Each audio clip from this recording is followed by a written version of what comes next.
Bab ke-18. Zizi berjalan dengan langkah gontai di trotoar yang basah oleh hujan. Air mata bercampur dengan tetesan hujan di wajahnya. Tiba-tiba, sebuah mobil melaju kencang ke arahnya. Zizi terkejut dan berjongkok, menutup wajahnya dengan tangan, mengira dia akan tertabrak. Zizi! Terdengar suara yang sangat dikenalnya. Zizi membuka matanya dan melihat Om Eri keluar dari mobil dengan membawa payung. Dia merasa lega dan langsung menangis. Om Eri! Zizi terisak. Om Erik segera membawanya masuk ke dalam mobil. Ayo, masuk. Kamu basah kuyup.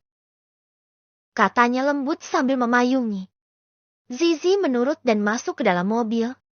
Om Erik memberinya handuk dan pakaian kering. Ganti baju dulu, Zizi. Kamu bisa pakai baju, Om. Suruh Om Erik sambil mengulurkan tas karton pada Zizi. Di dalam mobil, Om Erik memang menyimpan baju untuk ganti. Zizi mengangguk dan berganti baju di dalam mobil. Om Erik tidak bertanya apa-apa. Ia melanjutkan menyetir. Ia hanya akan menunggu sampai Zizi tenang dan siap bercerita. Sesekali, Om Erik melirik Zizi yang sedang berganti baju di belakang dari kaca tengah. Gadis cantik itu sekarang hanya memakai kaos putih Om Erik yang terlihat kebesaran.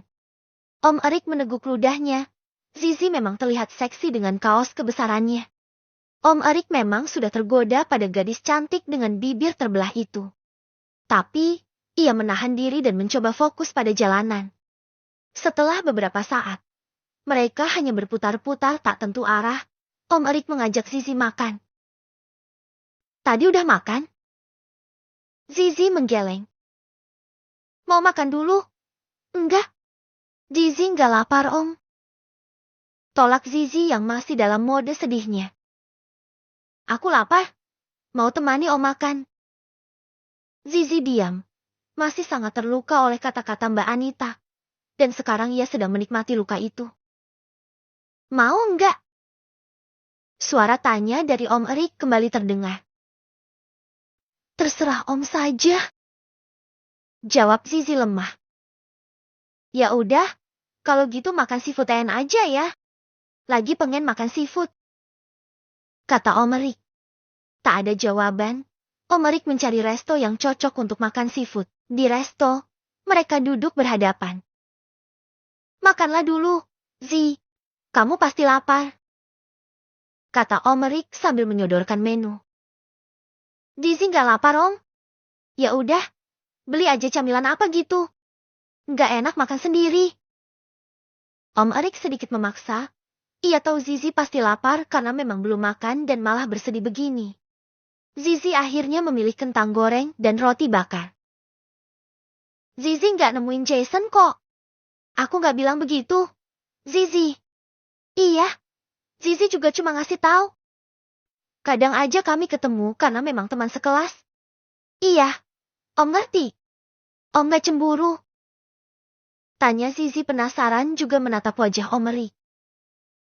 Kamu mau Om cemburu? Om Erik malah balik bertanya. Zizi menggeleng.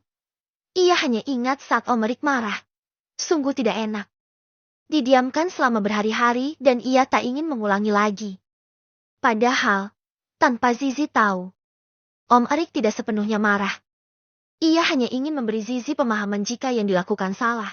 Jika sudah bersuami, tak seharusnya berpacaran dengan pria lain. Kita udah kelewat jauh dari rumah. Nanti nggak usah pulang aja nggak apa-apa kan? Nggak apa-apa sih, Om. Kan Sabtu juga libur. Kata Zizi. Setelah makan malam, mereka berkendara lagi. Hujan tak lagi mengguyur. Namun dinginnya masih terasa. Zizi hanya terus duduk di jok penumpang sambil melihat keluar jendela. Sementara itu di rumah Pak Agung. Setelah kepergian Zizi, Anita terduduk lemas. Ia juga sebenarnya tak ingin berkata kasar atau melukai hati adiknya. Entah, perasaannya begitu sakit saat mendengar Zizi menikah karena ketahuan mesum. Ia sebagai kakak malu. Malu karena Zizi sudah lebih dulu menikah. Seperti dirinya tak laku saja. Anita mengusap wajahnya, menyembunyikan segala rasa sedihnya di sana. Semua orang seperti tak mau mengerti akan susah hatinya. Mas Aryo dan Bapak pasti marah kalau tahu Zizi pergi. Kenapa sih? Mereka sama sekali nggak mikirin perasaan Anita. Tangis Anita. Anita terus dihantui oleh stigma perempuan yang sudah dilangkahi adiknya menikah, akan susah mendapatkan jodoh dan menikah. Ia takut karena Zizi sudah lebih dulu menikah. Dia akan dianggap tidak laku karena keduluan adik yang masih sekolah. Assalamualaikum. Pak Agung tadi baru saja pulang dari masjid. Tubuhnya setengah basah karena menerobos hujan. Waalaikumsalam. Jawab Anita lemah. Anita, kenapa kamu menangis? Tanya Pak Agung bingung. Enggak penting, Pak. Aku nangis atau enggak? Bapak enggak sayang sama Anita. Gadis berusia 24 tahun itu beranjak dan masuk ke kamarnya. Anita! Panggil Pak Agung bingung. Ia tak mengerti apa yang terjadi, hanya memandang anak gadisnya berlalu. Ada apa sama anak itu? Pak Agung lekas masuk ke kamarnya dan berganti baju yang lebih kering. Setelah selesai, ia berjalan ke dapur. Anak bungsunya tak ada di sana. Ia lantas pergi ke kamar Zizi. Tok tok tok. Zi! Tak ada sahutan, karena memang Zizi tak ada. Zi! Masih tak ada sahutan, dan itu membuat Pak Agung sedikit cemas. Ia lantas membuka pintu kamar Zizi. Di kamar itu kosong. Tak ada siapapun. Loh, Zizi kemana? Gumamnya bertanya. Pak Agung lantas berjalan ke depan dan mengetuk pintu kamar Anita. Anita, adekmu kemana? Kok di kamarnya nggak ada? Dia pamit sama kamu nggak? Anita yang masih sangat marah dan sedih karena merasa bapaknya tak sayang padanya, memilih menundukkan diri. Ia membenamkan wajahnya di bantal dan tak ingin dengar. Suara ketukan pintu dan panggilan Pak Agung sama sekali tidak dia hiraukan. Anita hanya menenggelamkan diri pada sakit hatinya. Gak ada. Apa dia balik ke kontrakan? Pak? Pak Agung menggeleng lemah.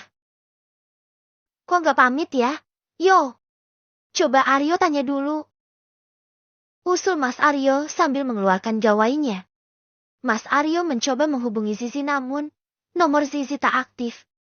Mas Aryo juga mengirim pesan kalau nanti Zizi baca. Gimana? Yo. Mas Aryo menggeleng. Gak aktif? Ya Allah. Zizi. Pak Agung memijit pelipisnya. Bapak ada nomor suaminya Zizi? Ada. Pak Agung mencoba menghubungi Om Erik. Tidak ada jawaban. Belum dijawab? Sepertinya sibuk. Zizi bilang suaminya lembur. Ya Allah. Mas Aryo mengusap wajahnya. Anita mana? Pak. Di kamar. Tadi Bapak udah coba panggil, tapi nggak nyahut. Apa Zizi bertengkar lagi sama Anita ya, Pak? Pak Agung teringat saat tadi dia baru pulang dari masjid. Anita terlihat sedang menangis. Pak, sepertinya begitu. Tadi Bapak lihat Anita nangis. Astagfirullah. Bagaimanapun, baik Anita ataupun Zizi sama-sama adiknya, Mas Aryo tak bisa berat sebelah. Nanti aja, Pak, kita tanya Anita. Zizi pasti baik-baik saja. Kalau pergi karena bertengkar, pasti balik ke kontrakan atau telepon suaminya. Iya, Bapak cuma cemas saja. Pak, anak gadis Bapak sudah menikah. Tak perlu terlalu khawatir. Saran Mas Aryo, walau sebenarnya, dia sendiri juga merasa khawatir. Baginya, meski Zizi sudah berkeluarga, Zizi tetaplah adik kecilnya yang manja. Pak Agung mendesah pelan. Tapi ia lantas ke dapur dan melihat olahan Zizi sudah masak semua. Yo, makan dulu. Ini Zizi yang masak. Suruhnya. Iya, Pak. Mau bersih-bersih dulu. jawab Mas Aryo. Lalu berjalan masuk ke kamarnya. Pak Agung mengetuk pintu kamar Anita sekali lagi. Nita, Anita, panggilnya. Makan dulu, Anita. Masih tak ada sahutan dari dalam. Di mana, Anita? Apa dia nggak di kamar ya? Gumam Pak Agung. Lalu ia berjalan ke rumah adiknya, Munaro. Ada apa, Mas? Tanya bulik Muna melihat kakaknya di ambang pintu dapur. Anita kesini enggak? Enggak. Kenapa, Mas? Kemana? Ya. Apa di kamar? Kamu ini gimana, Dimas? Mas, punya 2 anak gadis kok. Enggak ada yang benar. Bulik Muna mencebik. Kemarin Zizi yang ketahuan mesum sampai dinikahin muda. Sekarang malah anak gadismu yang gak laku itu kabur. Beginilah kalau gak punya mama. Anaknya gak ada yang benar. Ngomong apa kamu ini? Jangan asal kalau ngomong. Kamu juga punya anak gadis. Jangan seperti itu. Kau tegur Pak Agung dengan raut marah. Bulik Muna menghela napas, seperti lelah dengan omongan Pak Agung. Kalau Nita nggak ada di sini, ya sudah. Ya perlu ngomong melebar kemana-mana. Pak Agung berbalik dan kembali ke rumahnya. Sedangkan Bulik Muna hanya menggeleng dan berdecak mencemooh. Di hotel, Zizi berbaring di ranjang, sementara Om Erik duduk di sampingnya. Pria matang itu mengusap rambut Zizi, kadang memainkan rambut panjangnya yang halus. Kadang juga, dia merendahkan tubuhnya mengecup kening istrinya. Om Erik nggak mau nanya kenapa Zizi sedih? Kata Zizi akhirnya. Loh, memangnya Zizi lagi sedih? Ish, Om Erik nggak peka. Apa yang terjadi? Istri kecilku. Tanya Om Erik dengan lembut. Bapak marah? Atau bertengkar sama Mbak Anita? Zizi terkejut. Kok Om Erik tahu? Tahu apa? Kalau Zizi bertengkar dengan Mbak Anita. Katanya penasaran kenapa Om Erik bisa menebak. Ia bahkan sampai terduduk dan menatap suaminya. Om Erik mengulas senyum. Kan cuma nebak. Sepertinya, yang benar tebakan kedua. Oh, iya. Gumam Zizi. Kembali berbaring dengan berbantalkan paha suaminya. Udah siap cerita? Tanya Om Erik mengelus rambut Zizi. Zizi menarik napas dalam-dalam. Ini tentang Mbak Anita. Kenapa? Kalian bertengkar? Zizi mengangguk. Awalnya, Mbak Anita marah saat tahu Zizi nikah sama Om. Katanya Zizi bikin malu keluarga. Katanya mulai bercerita. Om Erik dengan sabar mendengarkan. Karena memang ini yang Zizi butuhkan. Sekalipun dia tak menyela. Dulu, Mbak Anita juga yang lempar barang-barang Zizi keluar pas bapak ngusir Zizi. Zizi tahu bapak kecewa dan marah. Zizi juga tahu Mbak Anita malu dan marah. Tapi, Om juga tahu sendiri gimana kita bisa menikah waktu itu. Om Erik mengangguk sambil mengusap rambut Zizi. Zizi menghela napas berat. Kemarin, Mbak Anita juga seperti menolak Zizi. Om, tapi Bapak dan Aryo menegur. Terus puncaknya, tadi sore, Bapak nggak ada. Mas Aryo juga belum pulang. Mbak Anita baru aja balik. Dia marah-marah. Mbak Anita bilang pernikahan kita sedang dalam masalah dan kita akan bercerai. Katanya, karena Zizi cuma datang sendiri nggak sama Om. Sejak aku menikah, Mbak Anita jadi tidak ramah dan ketus. Kamu nggak nanya kenapa Mbak Anita berubah? Katanya karena Zizi udah melangkahi Mbak Anita. Om, kata Zizi dengan suara bergetar. Om Erik mengangguk.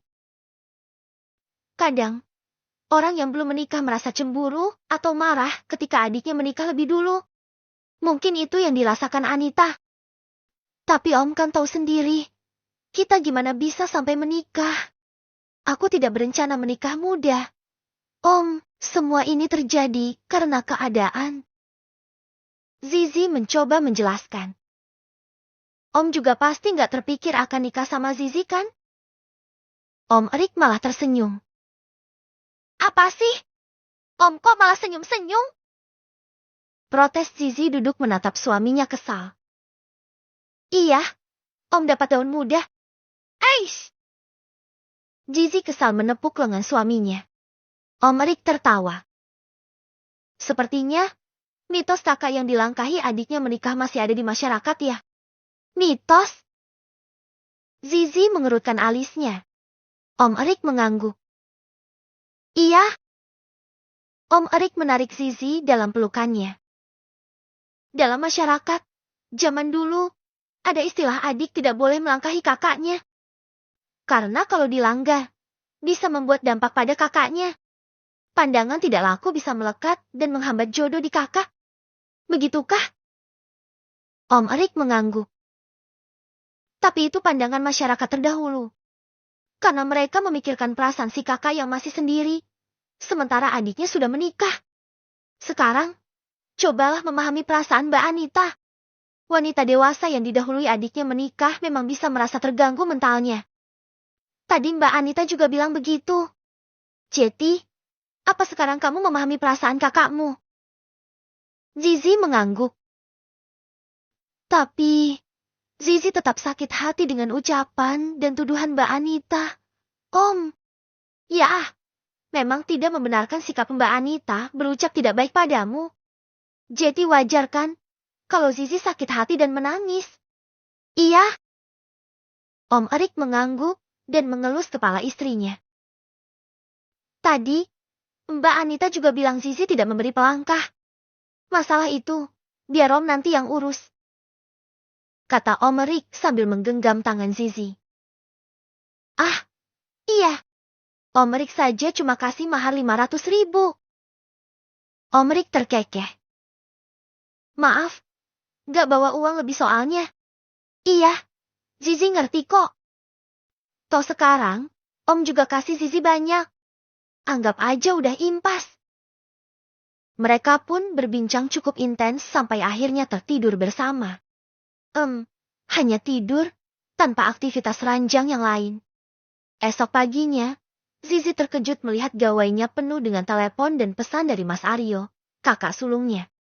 Zizi memang mematikan gawainya semalam. Mas Aryo banyak menelepon, kata Zizi sambil menunjukkan gawainya kepada Om Erik. Semalam, Bapak juga kirim pesan. Udah Om jelasin kalau kamu sama Om. Oh, sepertinya Zizi udah bikin Bapak cemas. Zizi menunduk merasa bersalah juga pada Pak Agung. Kemarin, Zizi main pergi aja nggak pamit sama Bapak. Lain kali, semarah apapun, sesakit apapun, kamu tetap harus pamit, ya? Pesan Om Erik. Zizi mengangguk. Oh iya, mumpung di sini, mau ke pantai sekalian juga enggak?